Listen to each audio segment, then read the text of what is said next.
Oh look, this video is sponsored by Squarespace.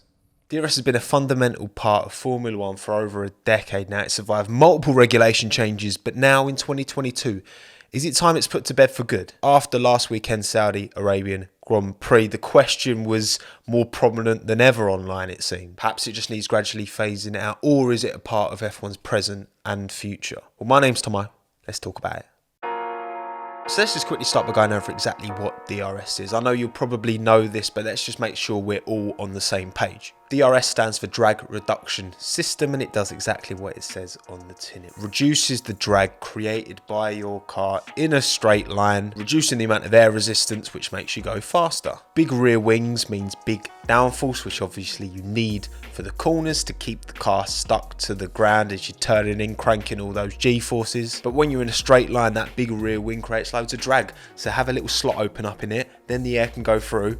Bosh, you get an extra 7-8 miles an hour. Sometimes it depends on the track and the location. Drag is the exact reason we only see tiny, thin little wings at tracks like Monza and Baku, because lots of straight lines, even if it means compromising your corner speed, you want to be quick in a straight line, and then you can win like Daniel Ricciardo did last year in a McLaren that definitely wasn't the quickest car overall, but it had the best engine, and that car was super slippery and its top end speed was better than anyone else. So DRS allows you to have that higher downforce, higher drag for the corners, but then low downforce, low drag for the straight lines. Best of both worlds, happy days. But of course it's not that simple. It's not just available at all times. Its use is very restricted. You're restricted to specific DRS zones on the track. There's typically 2 to 3 depending on the circuit, and these zones are always straight full throttle sections, whether they're long, stupidly long straight at Baku or the little mini kind of straight but kind of not straight at Monaco. You also need to be within a second of the car in front. That could be a car you're chasing or a car you're lapping, and that's measured from each DRS zone's detection point, which is just a line on the ground. So as long as you're within a second once you pass that line, you're good to go. You got some DRS, mate, well done. And finally, there's a couple of other discretions. So you can't use it in the first 2 racing laps of a Grand Prix, so no one will have it in the first 2 laps, or first 2 laps after like a safety car restart. And also race director has discretion, so when it's raining typically you won't see DRS open, because then it just becomes a bit too dangerous because you need that downforce. So then why did the sport feel the need to add this and not just let the cars race anyway? Because I'm sure in 2010 at Abu Dhabi, Fernando Alonso would have been pretty glad to have had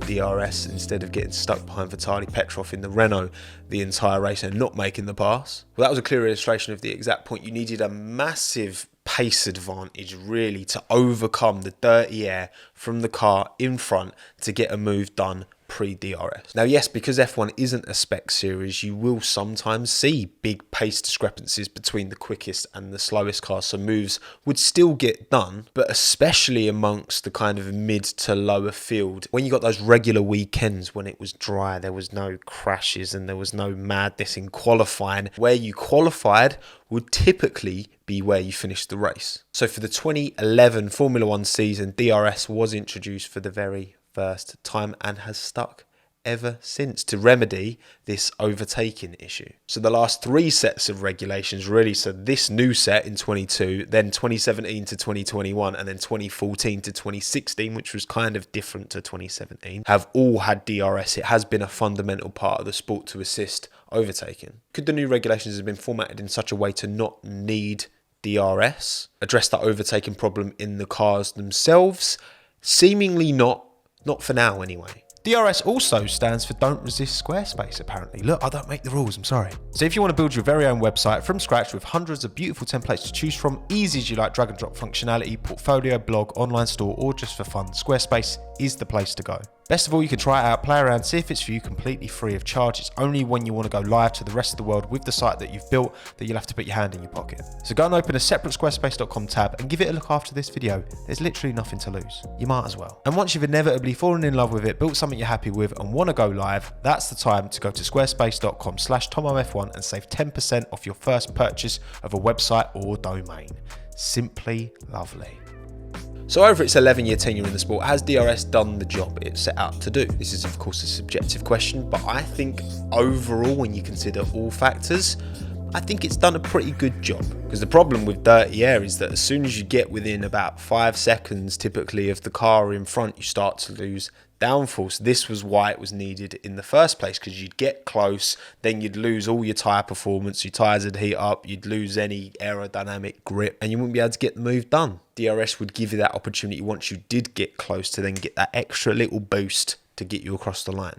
Plus, these cars are massive these days, and especially the classic tracks, they're not getting any wider, so you need more assistance to get past because there's just less space to work with. And these cars as well, look, I know we can complain about these cars being so big, but we saw in Saudi with mixed crash, these cars are big for a reason. Size is going to make the car safer, and we have to accept that because that is a good thing. Now, was DRS a solution every single time? Of course not. On a short, windy track like Monaco, was DRS ever enough to make that an overtaking bonanza? Of course not. In Mexico, where you're racing at altitude where the air's thinner, is DRS as powerful? No, it isn't. Does it make overtaking down the stupidly long straight at Baku a bit too easy?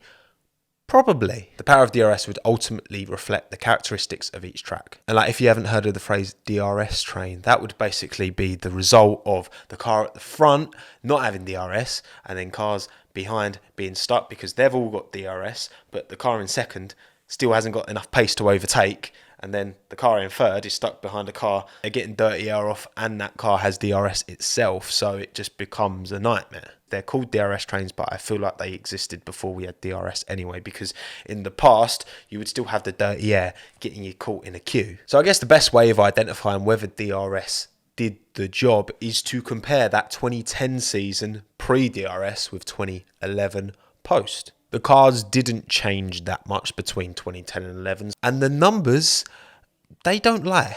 In 2010, we had 452 overtakes all season, averaging 24 per race. In 2011, that number increased to 821 overtakes, averaging 43 per race. An 81.6% increase in overtaking. That's not insignificant. That's a huge number. What these numbers don't communicate, though, is the quality of the overtake. Did we get more overtakes? Yes.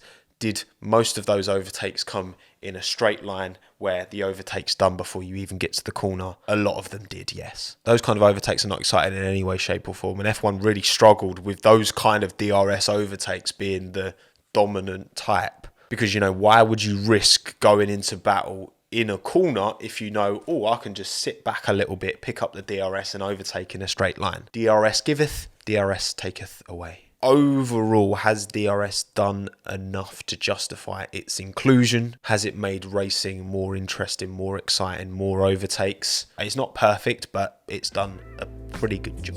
So if that is the case, why am I questioning it now? Why were we questioning it after Saudi Arabia particularly? What's the problem, Tommo? Why are you moaning? Well, this season has started with 2 barnstorming races. Okay, Bahrain was great. Saudi Arabia was even better, if you ask me. And the DRS battle between Charles Leclerc and Max Verstappen went on between both races. There were tactics, there were overtakes, there were re-overtakes, and it did beg the question, is it needed now? Is DRS now a tool that can be used more tactically and not in the kind of spirit of how it was originally formulated? Not to mention the fact that these new cars can follow a lot closer. We've seen that in plain sight. The whole reason DRS was brought in the first place was because they couldn't follow. So is it time for that sticking plaster to be ripped off? I think it is a very, very fair question to ask. I'm sure plenty of you remember that James May episode of Top Gear when he maxed the original Bugatti Veyron. 253 miles an hour. James put it perfectly. The faster you go, the more Mother Nature tries to hold you back. We can directly compare the speed traps at Saudi Arabia. So last year, 2021, Kimi Räikkönen was the quickest driver in the speed trap, 202.8 miles an hour. But this year, we saw on Sergio Perez's hot lap, he clocked 208.2 miles an hour on the speed trap. It might not sound like a lot, but again, this is at the top end. Like, these are as fast as these cars are going to be going. Plus, these are in cars that have barely been developed at all. So you'd think that on these kind of quicker, more low downfall speed tracks, they should only get quicker versus last year's cars, which have been developed for about 5 years. So they knew them inside out. So the quicker the car in a straight line, the more effective slipstream and DRS is. Whoa, hang on a minute, Tommo. If that's the case, then why are George Russell and Valtteri Bottas both saying that slipstream's effect is lower this year? To quote, "I think the following has been improved, but the slipstream effect has been reduced quite substantially. Perhaps it's just an unintended consequence of these new regulations. Yes, these cars are way more slippery, so they can go much quicker in a straight line, but does that mean the relative gain you get from slipstream is less? It seems so. The jury still seems to be out on this point." Then, of course, there's the tactics of DRS, which we haven't seen that often. We have seen it in the past, but not to the extent where the first two races of this season were dominated at the front by the two front drivers playing tactics with the DRS lines. "No, you go first. No, you go first. I don't want DRS. You can have DRS. No, I'm going to have DRS now." With the back-to-back DRS zones at Bahrain and Saudi Arabia. So in Bahrain, we saw Charles letting Max get past into turn one, being behind at the DRS detection point, so then he would pick up DRS straight again and then get him back into turn four. At Saudi Arabia, you tried this exact trick again because you've got a DRS zone coming into the final corner and down the final straight. So Charles did the same thing. Max took the bait first time, but second time around he played it properly. You had the two of them slamming on the brakes and both locking up going into the final corner, which was it exciting? Yes. But it does beg a question. Do we want the drivers consciously driving differently to pick up this DRS, almost in a Mario Kart-esque fashion? There's tactics, I get that, but when does it go too far? Like, for example, you've got a tax zone in Formula E where you can drive offline to pick up a bit more boost that you can use later on. Now, I think that's got a place in Formula E. I don't really have a problem with it being there, but I think that's too artificial for Formula One. When does DRS become that too artificial thing that is kind of a speed boost that's used tactically and diluting from a proper corner battle? Now, for me, it's definitely not a question of danger. I've heard a few people mention they thought it was a bit dangerous, them both kind of playing like that, but I don't think that's any more dangerous than hard wheel-to-wheel racing, even without DRS completely out of the picture. So I don't think it's a danger thing. Yes, when we were at Saudi Arabia last year, did Max and Lewis come together after seemingly scrapping for that DRS line? Yes, but also that was different because Max lifted way early to try and let Lewis pass. There was confusion there. There was all that additional context to it. That wasn't a simple racing battle like we got with Max and Charles this year. It does feel like F1 is moving more towards, whether you like it or not, high-speed street circuits. We've got Miami this year, which is in like less than a month, and Vegas has just been announced as well, which is both of them are going to be high-speed street tracks. Could those two US races pan out in a similar way to how things did in Saudi with the tactical DRS stuff? They definitely could. These cars can follow now. We're actually getting re-overtakes for the first time in God knows how long. Even with DRS, typically you'd have the car behind that's the faster car would need that additional speed to overcome the dirty air to get within DRS range, get the move done, and they're the faster car, so they pull away. But now, because dirty air isn't anywhere near the problem that it once was, you can have two cars that are quite similar pace, and then one gets the DRS because they're able to follow close, overtakes, and then the other one stays in the DRS, re-overtakes. We saw that with Ocon and Alonso. We saw that with Norris and Ocon right at the end as well. So that has to go down to regulations doing their job better and also enabling DRS to be, I guess, more of a factor. Because if you can run closer, then you can exploit DRS more often. Is DRS a necessary component in getting these moves done, or is slipstream enough? Because slipstream isn't the only thing that can be exploited in wheel-to-wheel racing. There's one other thing that I haven't mentioned yet, which always seems to be forgotten, is of course ERS, Energy Recovery System. Battery deployment, as it's typically referred to in the race. It uses waste heat, so the MGU-H, H for heat, and waste kinetic energy from the braking, MGU-K, kinetic, to charge a little battery that has 120 kilowatt capacity and can deliver 160 brake horsepower additional to the wheels. That's an entire 2001 Mini Cooper S at the touch of a button, mate. You know, sometimes when you see on the onboard, you see the lights of the car in front flashing and they seem to slow down a bit.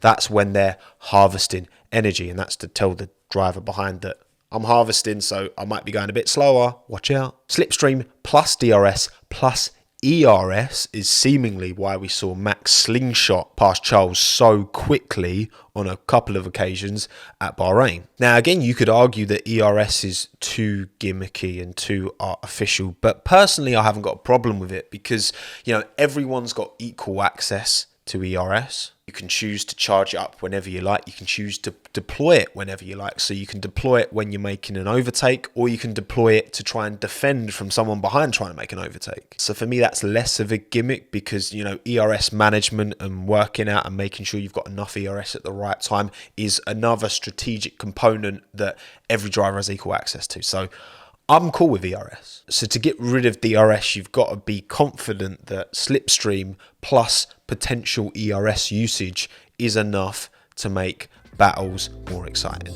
So it's all well and good me talking. I am just a fan, like most of us are. So the people who we really should be speaking to are the drivers and the team principals, the people who are actually involved, because you would think they know more than anyone else, right? Well, off the back of Saudi Arabia, there was a lot of talk around this DRS stuff, and we got some good quotes from Charles, from Carlos, and from Max, and from Christian Horner as well. Charles said, "I think we have to continue using DRS, otherwise the races would be boring. Even if it is now easier to follow the car ahead, I think the improvement is not that big as to already run without DRS. It is part of the defense and attack strategies of every single driver. It is part of the competitions." Max said, "If I didn't have DRS today, I would have never passed. I think we are still too sensitive for that. And of course, some tracks are easier to pass than others. But for me at the moment, if DRS wouldn't be there, I would have been second today." And Carlos said, "I think without DRS, passing would be reduced significantly. So I think we are still better off with DRS. What we might need to consider, maybe, is the speed delta that there is with the DRS might be a bit too much, which gives the car behind maybe too much of a speed delta, so that sometimes the overtake is done before braking.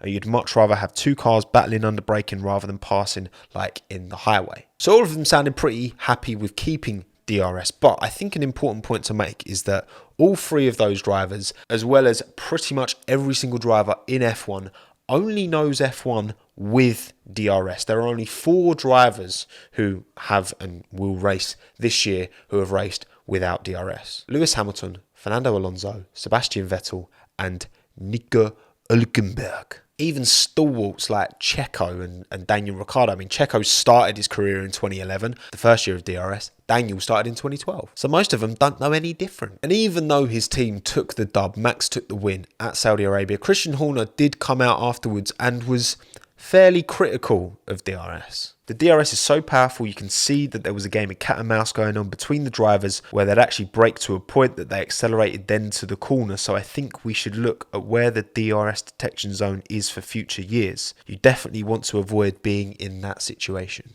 And yeah, I do completely agree and understand where Christian's coming from with this, which is weird because I don't find myself endorsing Christian Horner's statements very often, but here we are. That's what the drivers think.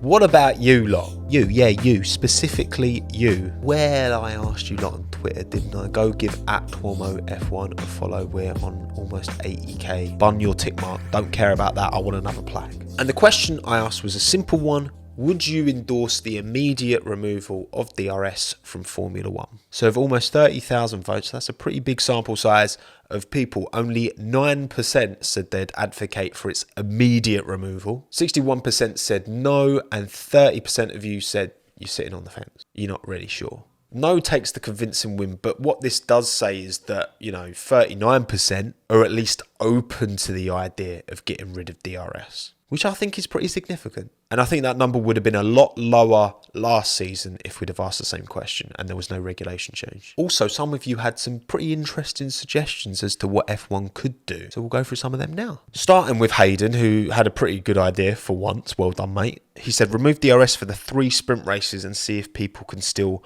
overtake. So that'll be Imola, Austria and Brazil. That is a pretty solid way to at least test the idea of cars battling without DRS, and then you can switch it back on for the race and see what the kind of discrepancy is. And there's not really too many repercussions because the sprint races just set the grid for the race anyway. Although, Hayden, I know you hate sprint races, mate, so I'm sure if this doesn't work, this would just give you more reason to slam it. I know your game. Bryson's suggestion was pretty reasonable, actually. So, experiment with shortening DRS zones and reducing from 3 to 2 on certain tracks, And yeah, for sure, I think Saudi Zone 2 for DRS is definitely well up for debate, whether that's needed or not. Liam, you had an interesting suggestion. You said increase the length of the DRS zone but reduce the effectiveness by making the opening smaller so the drag reduction effect is lessened. I never actually considered looking at the amount of an opening you get from DRS and maybe making that smaller so that its power is less. I think that could be a good idea. Dave suggested just letting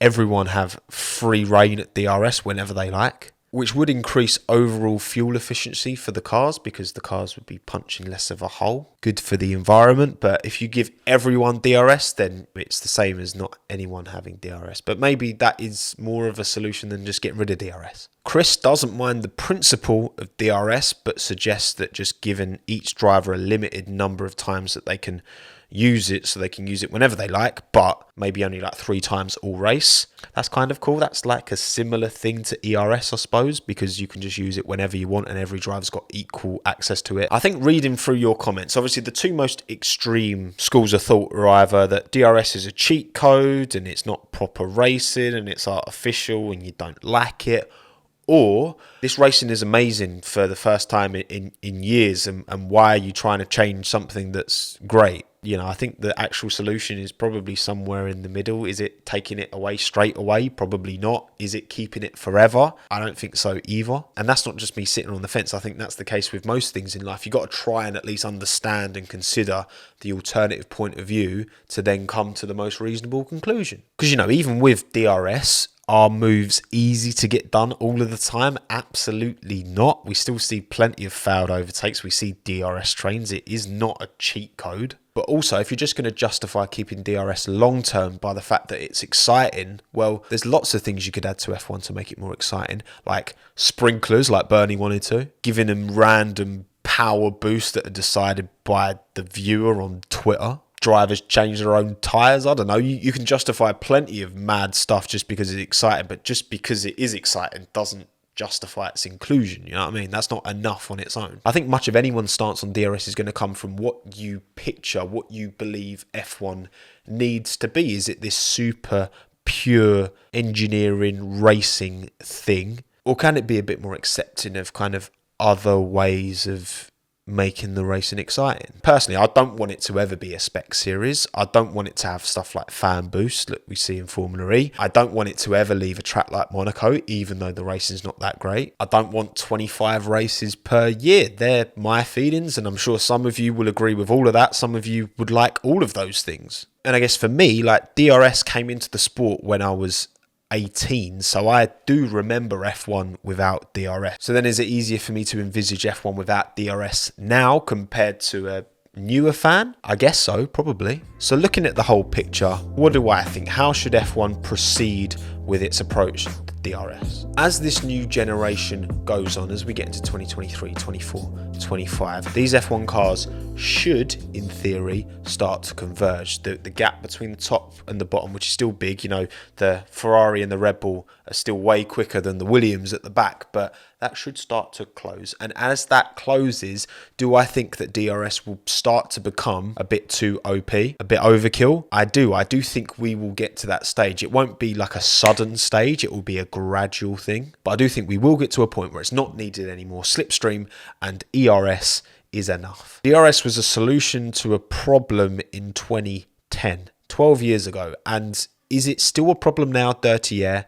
It will always be a problem in all motor racing, but it's a significantly reduced problem in these new regulations. That's the point. Ground effect is the future because it allows cars to race closer. External aero, those days of super crazy external aero, they're gone. But do I think we're there right now? Do I think we're there yet? No. I think that's pretty clear from what the drivers have said. We've only had 2 races and they're in pretty specialised tracks. I mean, Saudi Arabia is it's the quickest street circuit on the calendar. We haven't got enough to analyse to really make a well thought out decision about taking DRS off, a decision that would affect every track on the calendar, not just the first 2 of the season. I think if we continue to see DRS be this maybe slight overkill, a bit too tactical thing in the next few races, then I would definitely welcome for the sprints switching it off and then back on for the race, so we've got that direct comparison. I think that's a great idea. Yes, once we get through the first few corners of each race and we settle into the first couple of laps, do we typically see many overtakes?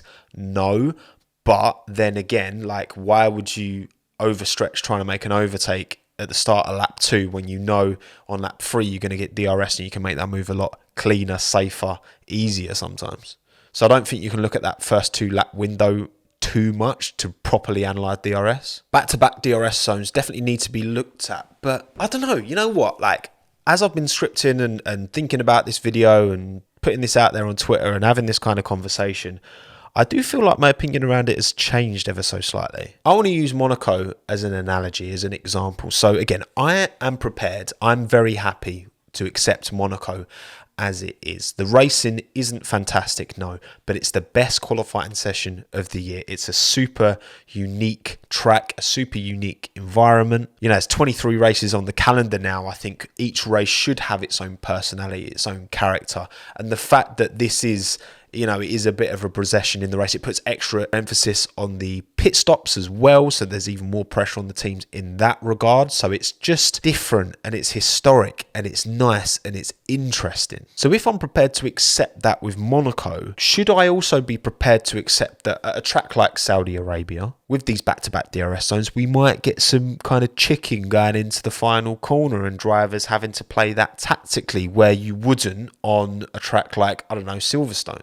It turns DRS into this thing that makes tracks, certain tracks, even more unique. Would I want every race to be cat and mouse DRS every single lap? Definitely not. But again, I wouldn't want every single race to be like Monaco. The reason I accept and like Monaco is because it is just one race and it's still exciting, it's still a spectacle, it's still challenging, but just in different ways and for different reasons. So it's definitely not a hard no to DRS for me, not yet, but I am definitely open. And I think this conversation, as the season goes on, I think it's important we strive to get to the sport to a place where DRS isn't needed anymore, because we accept it as the norm, because it has been the norm for 11 years now. But the whole reason it was brought in was to solve a problem that seemingly these new regulations are on their way to solving. But that's a wrap. Let me know what you think. I apologise for the lighting. We're in the new house. I'm in the living room and the sun's doing a madness today. It's just started snowing halfway through filming. Weird. My name's Tommo. Don't forget to like and subscribe. Thanks again. Have a good one. Ta-da.